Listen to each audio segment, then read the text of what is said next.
My grandson called me at 3:17 in the morning, and I knew before I even picked up the phone that something was terribly wrong. "Grandpa," he whispered, his voice so thin and fractured I barely recognized it. "I'm at Houston Methodist. They brought me here in an ambulance." "But Grandpa, I didn't call the ambulance. Derek called it. He told them I tried to hurt myself. And Mom is standing right there next to him and she won't even look at me. Please come. Please hurry. I'm scared." I was out of bed before the last word left his mouth. If you are a grandparent listening to this right now, you already know that particular kind of terror. The kind that starts in your chest and spreads outward until your hands are moving on their own, pulling on your coat, grabbing your keys, your body already headed for the door before your mind has fully caught up. My name is Robert Callahan. I am 67 years old. I spent 31 years as a police officer in the city of Houston, the last 12 of those as chief of police. I have walked into burning buildings. I have talked men off ledges.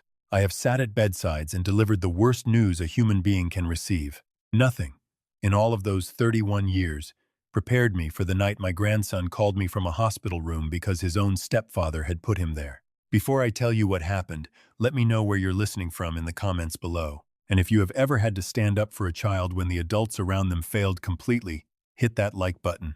This story is for you.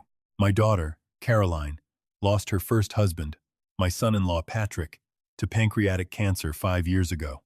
Patrick was a good man, a quiet man, a contractor who built custom homes in the hill country and coached youth baseball on weekends and never once raised his voice at my grandson Connor in 14 years of raising him. When Patrick died, it broke something in Caroline that I am not sure ever fully healed. She grieved hard and she grieved alone, and I watched from a careful distance because she is a grown woman, and I have always believed in letting my children find their own footing, even when it hurts me to watch them stumble. Derek Morse entered her life 18 months after Patrick's funeral.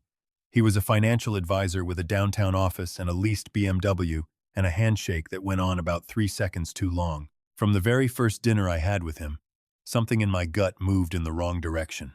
I ignored it. I told myself I was being a protective old man, that no one was ever going to be good enough for my daughter in my eyes, that I owed it to Caroline to keep my mouth shut and give this person a fair chance. I wish I had trusted my instincts. I have spent 40 years of my life teaching young officers to trust their instincts, and then I went home and failed to follow my own advice. They married 14 months after they met. Connor was 15 by then, quiet and watchful in the way boys become when they are processing something they do not yet have the words for. He was a good student, a runner. He spent his weekends listening to music and drawing in notebooks he kept stacked on his desk. He was not a troubled kid. He was not a difficult kid. He was a grieving kid who missed his father and was trying to figure out where he fit in a house that suddenly had a stranger sleeping in the room down the hall. The drive to Houston Methodist took me 22 minutes. I pushed every light I legally could and a few I probably could not justify. When I walked through the emergency entrance, the charge nurse at the front desk looked up, recognized me immediately, and came around the counter before I had taken 3 full steps into the lobby. "Chief Callahan," she said, and then she stopped, clearly uncertain what to say next. I had not been chief for 2 years, but in a city like Houston, the title tends to stick. I told her I was there for my grandson, Connor Whitfield, and I needed to see him immediately. She led me down the corridor without another word. I found Connor in a curtained bay near the end of the hall. He was sitting upright on the narrow hospital bed, still wearing his pajamas, a thin paper bracelet around his left wrist. His right eye was partially swollen. There was a bruise along his jaw that had not been there the last time I had seen him, 10 days earlier, when he had come to my house for dinner and eaten 2 plates of my chili and laughed at a story I told about a rookie officer I once supervised. When he saw me come through the curtain, he pressed his lips together hard, the way teenage boys do when they are trying not to cry in front of someone they respect. I crossed the room in 4 steps and put my arms around him and held him the way I had not held him since the day of his father's funeral. He gripped the back of my jacket with both hands and his whole body shook. "I'm not crazy, Grandpa," he said into my shoulder. "I didn't do anything to myself. I promise you I didn't." "I know that," I told him. "I know. Now take a breath and tell me what happened." He pulled back and wiped his face with the back of his hand and looked at the curtain behind me like he was checking that no one was listening. "Derek and Mom are in the family waiting room," he said. "They told the intake doctor that I've been self-harming for months. That I have severe depression and I've been refusing to get treatment. They brought a folder, Grandpa. An actual folder with papers in it. I don't know what's in it, but they gave it to the doctor when they checked me in. I asked him what actually happened tonight. He took a slow breath. I heard them arguing, he said. Derek and Mom. Late, around midnight. I couldn't hear the words, but Derek was loud the way he gets loud. And I heard Mom crying. And then it went quiet. Too quiet. I got up to check on her, just to make sure she was okay. And when I came out of my room, Derek was standing in the hallway. He had his phone out, and he was already on a call. He looked right at me and said, "Yes, we need an ambulance immediately. I think my stepson is in crisis." And then he grabbed my arm and I pulled back, and he grabbed harder, and that's when I hit the wall and my face got like this. He pointed to his jaw. Mom came out of the bedroom and just stood there, Grandpa. She just stood there. I thanked him. I told him to sit tight, that I was going to speak with the doctor, and that under no circumstances was he to sign anything or speak with anyone until I came back. He nodded. Then he grabbed my arm before I stepped out. "Grandpa," he said quietly, "there's something else. Something I've been trying to tell Mom for a while, but every time I try, Derek finds out, and then things get worse at home. Dad's life insurance. The settlement. Derek's been asking Mom about it a lot. About how it's set up, who controls it, when Connor can access it. I've heard them. I've heard them more than once." I let the curtain fall closed behind me and stood in the corridor for a moment. 31 years of law enforcement had given me the ability to hold a great deal of information in a very organized mental structure even when every nerve in my body was on fire. I began doing that now. I walked to the nurse's station and asked to speak with the attending physician. The doctor was a young woman, no more than 35, with tired eyes and the particular guarded expression of someone who has learned to navigate complicated family situations without taking sides. She told me Connor had been brought in by family members reporting a self-harm episode. She had not yet conducted a full psychological evaluation. The intake paperwork submitted by the stepfather included what appeared to be a printed log of incidents over several months, behavioral observations, and a referral letter from a doctor, Marcus Webb, a licensed psychiatrist, recommending immediate inpatient evaluation. I asked to see the referral letter. She hesitated. I told her, quietly and without raising my voice, that I was Connor's maternal grandfather and his emergency contact, that the boy's father was deceased, and that I intended to act as his legal advocate for the duration of this visit. I also told her that in my experience, which I briefly summarized, a document produced by a family member at midnight describing months of behavioral decline in a child who presented no such symptoms to any teacher, coach, or other family member, was the kind of document that deserved careful scrutiny before it shaped a medical decision. She studied me for a long moment. Then, she handed me the referral letter. I read it standing at the nurse's station. Dr. Marcus Webb, board certified. Practice address listed as a medical plaza in Sugar Land. The letter described Connor in clinical language I recognized as technically accurate but emotionally hollow, the way a document reads when it has been constructed to reach a predetermined conclusion. It referenced self-isolating behavior, erratic emotional responses, an incident in October involving property damage, and a persistent refusal to engage with family support structures. It recommended a minimum 14-day inpatient psychiatric evaluation at a residential facility in Katy called Clearview Adolescent Recovery Center. I folded the letter and placed it carefully in the inner pocket of my coat. Then I went to the family waiting room.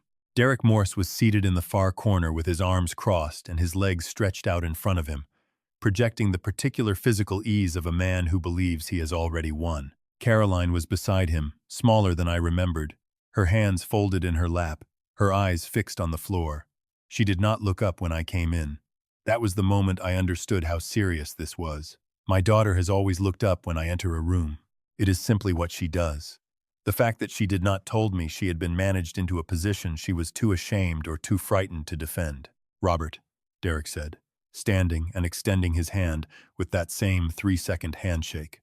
"I'm glad you're here. This has been an incredibly difficult night, and I know Caroline needs her father's support right now." I did not take his hand. I looked at my daughter. "Caroline," I said, "how did Connor's face get like that?" She flinched. Derek answered before she could speak. "The boy was agitated," he said. "He came out of his room in a state, and there was a physical altercation in the hallway. It happens with kids in crisis. The important thing now is getting him proper care before this escalates further. I looked at him for a long moment without speaking. I have used silence as a professional instrument for 3 decades. Derek Morse was not comfortable with silence. He filled it immediately, explaining the folder he had prepared, referencing the psychiatrist, mentioning the facility in Katy as though he had researched it extensively, which he had. He talked for nearly 2 full minutes without stopping. When he finished, I asked a single question. "How long have you known Marcus Webb?" He blinked. "We were referred to him by," he began. I asked the question again. "How long have you personally known Marcus Webb?" He shifted his weight. "A few months. He comes highly recommended by a colleague."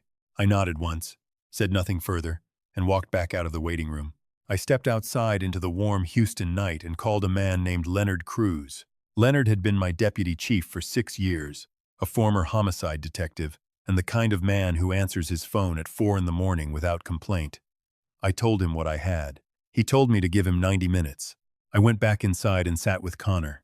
We did not talk much. I brought him water from the hall and turned on a low-volume baseball game on the wall-mounted TV and let him rest while I read the referral letter 3 more times and made notes on my phone. Leonard called back in 70 minutes. Marcus Webb, he said, had surrendered his DEA registration 4 years ago under circumstances that had been quietly settled out of court. He currently operated a small private practice and maintained a consulting relationship with 3 residential psychiatric facilities in the greater Houston area, including Clearview Adolescent Recovery Center. His consulting fees from Clearview in the prior fiscal year were a matter of public record, available in the facility's nonprofit filing, $47,000. I asked Leonard what he could find out about Clearview's ownership structure. He said, "Give him until morning." I next called my attorney, a woman named Sandra Park, who had handled my personal affairs for 15 years and had the temperament of someone who genuinely enjoys being woken up before dawn with a complicated problem. I described the situation. I told her about the referral letter, the proposed 14-day commitment, the facility, the financial advisor's stepfather, and Patrick's life insurance.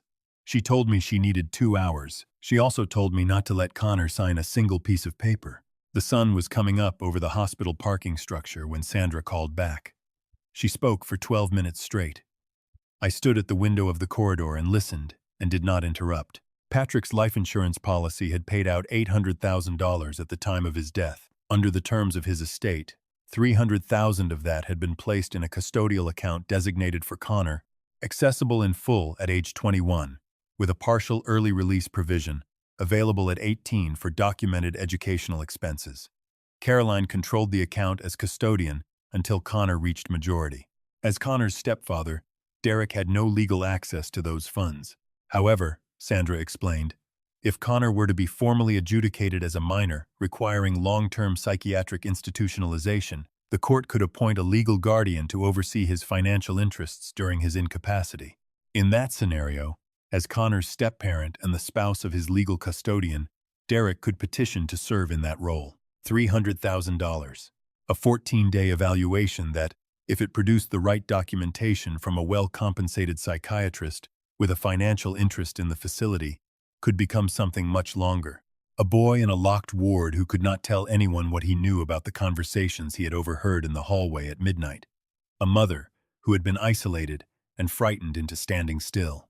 I stood there at the window looking at the pale orange edge of the Houston skyline, and I felt the pieces settle into place with the cold, sickening clarity of a case coming into focus.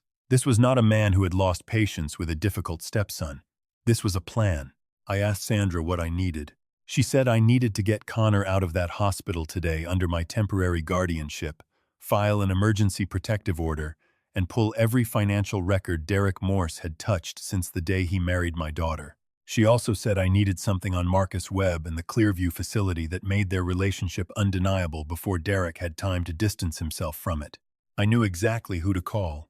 James Okafor had spent 22 years as a forensic financial investigator for the FBI field office in Houston before retiring 3 years ago to run a private firm. He owed me nothing, but we had worked enough cases together that we understood each other completely. I called him at 7 in the morning. He picked up on the second ring. I told him what I had. He said he would call me back by noon. By 9 that morning, Sandra had filed the emergency temporary guardianship petition, and I had been formally designated Connor's legal advocate for the immediate term.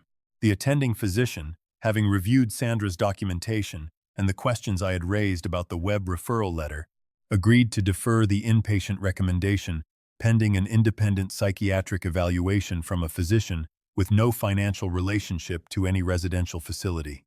Derek and Caroline were notified by hospital administration. I was in the corridor when Derek received the news. The composure cracked, just for a moment, and what came through was not grief or confusion.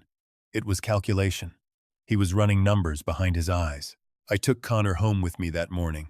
He slept for 4 hours on my couch with the television on low, and when he woke up, I made him eggs and toast, and we sat at my kitchen table, and I told him, in plain terms, what I believed was happening and what I was going to do about it. He listened without interrupting. When I finished, he was quiet for a long time. Then he said, "I knew something was wrong, Grandpa. I just didn't think anyone would believe me. I'm a teenager and he's a financial advisor who wears nice suits and remembers everyone's name." I told him the people who remember everyone's name are often the people most worth watching. James Okafor called at 11:47. He spoke for 20 minutes and I took 4 pages of notes. Derek Morse had opened 3 joint accounts with Caroline in the 18 months since their marriage. 2 were straightforward. The third was a savings vehicle classified as a family trust account, opened 6 months ago, that had received 3 transfers from Caroline's primary account, totaling $62,000. The stated purpose on the account documentation was long-term family financial planning. The named secondary beneficiary, in the event of both account holders' death or incapacity, was a limited liability company registered in Delaware. James had pulled the LLC registration. The sole member of that LLC was a name neither Caroline nor I had ever heard. But James had also run the digital footprint on Marcus Webb at my request. Webb's personal email, obtained through entirely legal discovery channels, showed 41 messages exchanged with Derek Morse over the prior 9 months. The earliest predated Connor's referral by 7 months. They were not the communications of a doctor and a concerned step-parent. They were the communications of 2 men coordinating a strategy. I now had the emails, the financial records, the LLC structure, the Webb consulting fees, and the hospital intake documents prepared by Derek. I had a 16-year-old boy with a bruised jaw who had been transported to an emergency room by ambulance at midnight based on a claim he had not hurt himself. I had a mother who had been financially entangled and emotionally managed into silence. And I had 48 hours before Derek would begin to understand how much ground he was losing and start moving assets. I called Sandra. She called the Harris County District Attorney's office. I called Leonard Cruz. By 4 that afternoon, I had a meeting scheduled. I need to tell you about the moment I understood what Derek had done to my daughter. Not the financial piece, not the legal piece, but the human piece. It came at 7 that evening when Caroline appeared at my front door alone. She had driven herself. She was wearing the same clothes she had worn at the hospital, and she looked like a woman who had been awake for 36 hours and was only now beginning to thaw. I let her in. She sat down at my kitchen table, across from where Connor was eating soup, and she looked at her son's face for a long time. At the bruise along his jaw, at the paper bracelet still on his wrist that he hadn't taken off yet. She said, "I'm sorry, Connor." Her voice was barely audible. "I'm so sorry, I just stood there." He looked at her for a moment. Then he got up and went and put his arms around her, and she held on to him and wept in a way I had not seen her weep since Patrick's funeral. I stepped out of the kitchen and gave them the room. When she was composed, she sat back down and told me everything. The arguments about money she had not fully understood. The account Derek had encouraged her to open, explaining it in terminology she trusted because he was the professional. The way he had, over 18 months, reframed every conversation she'd had with her own son as evidence of instability, so that by the time he handed her the folder of documents on Connor, she had been prepared to believe them. He had not controlled her with anger. He had controlled her with expertise.